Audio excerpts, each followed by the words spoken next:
أعوذ بالله من الشيطان الرجيم. بسم الله الرحمن الرحيم. الحمد لله رب العالمين الرحمن الرحيم مالك يوم الدين إياك نعبد وإياك نستعين اهدنا الصراط المستقيم صراط الذين أنعمت عليهم غير المغضوب عليهم ولا الضالين।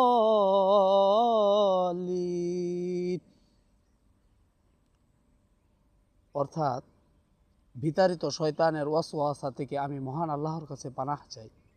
দয়াময় পরম দয়ালু আল্লাহর নামে শুরু করছি। সমস্ত প্রশংসা একমাত্র আল্লাহর জন্য, যিনি সারা বিশ্বের প্রতিপালক, যিনি দয়াময় পরম দয়ালু, যিনি বিচার দিনের মালিক। আমরা শুধু আপনার ইবাদত করি এবং আপনার কাছে সাহায্য প্রার্থনা করি। আমাদেরকে সহজ সরল পথ দেখান, সেই পথ, যেই পথে আপনার অনুগ্রহ আছে, সেই পথ নয় যেই পথ গজবপ্রাপ্ত হয়েছে।